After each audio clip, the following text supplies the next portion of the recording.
When the Avengers Endgame hit the theaters in 2019 and got the massive response in and out of theaters, a lot of people said that that was the end of an era and it would be really difficult to recreate that magic on screen for Marvel Studio. The end of Phase 3 was really difficult for Marvel fans who knew that they would never see their favorite heroes like Captain America, Iron Man, or Black Widow on the big screen ever again.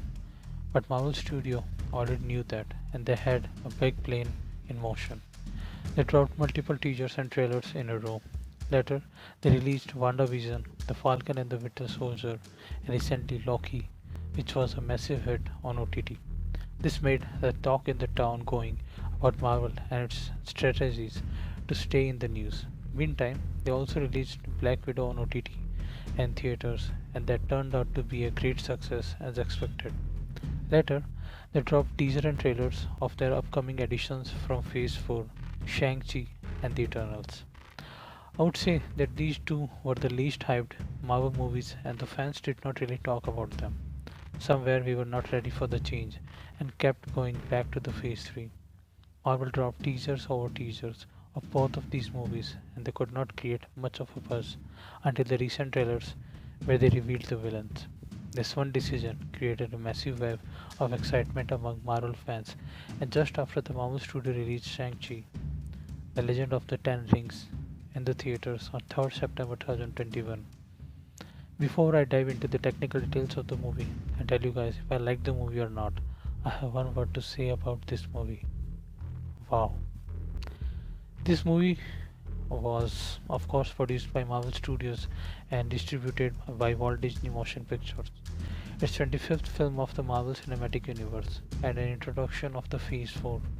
The film is directed by Destin Daniel Cretton from a screenplay he wrote with Dave Callahan and Andrew Lanham from a story by Creighton and Callahan. The main star cast is Sima Liu as Shang-Chi, Aquafina as Katy, Meng-Er Zhang as Shu Xialing, Fala Chen as Ying Li, Ben Kingsley as Trevor Slattery, and Tony Leung as Shu Wanwu. The movie has a total runtime of 132 minutes, and both Mandarin and English were used as languages as per the demand of the scene.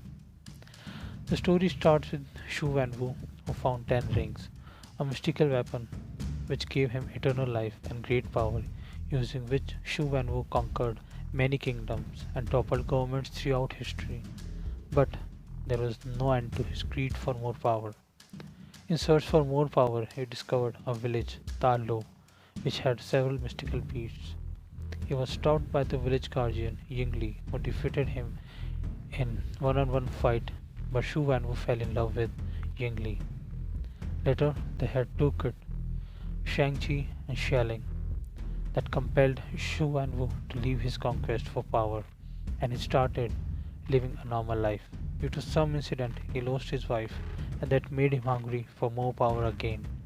That leads to Shang-Chi and Xialing leaving their father for good and had their own life. After a few years, Shu Wanwu got a strong reason to resume his conquest for Ta Lo and asked for help from his children. If I say anything more than that, then I might reveal the entire story to you guys, and we get all kind of abuses for spoiling your movie experience. But trust me, guys, there is a lot more in this movie, and I have just shared the outline with you. The movie keeps you hooked right from the very first scene and does not let the pace go any slower. The character introduction, dialogues, punchlines, and the martial art fight scenes are top notch. Kudos to the costume designer who did such an amazing job designing costumes for each character, which enhanced their overall personality. All the fight scenes were choreographed beautifully, and that keeps you on the edge of your seat while they are going. Marvel Studio is known for their cinematic experience, and they did it again in this movie. There was a lot of funny scenes that are the trademark of Marvel movies, and they made me laugh each time.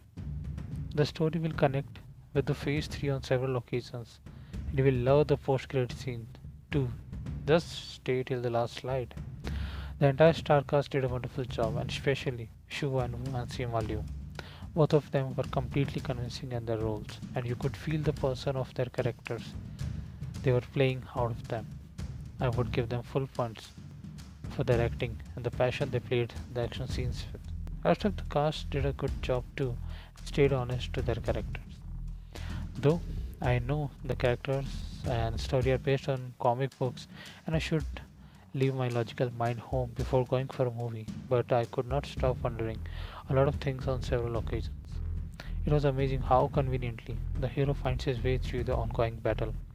What gives a beaten up person the power boost to fight back with double energy? How people are convinced so easily when they meet for the first time, etc. However, this does not change the fact that I loved this movie, and I believe that this is the beginning of a new era in Marvel Cinematic Universe. I'll give 4.5 stars out of 5 to this movie and suggest each Marvel fan to give it a go. This is a must watch considering it is going to be a bridge between Phase 3 and Phase 4. Stay ready for a surprise. Don't forget to stay seated till the post credit scenes. Thank you so much, guys. Thank you so much for listening.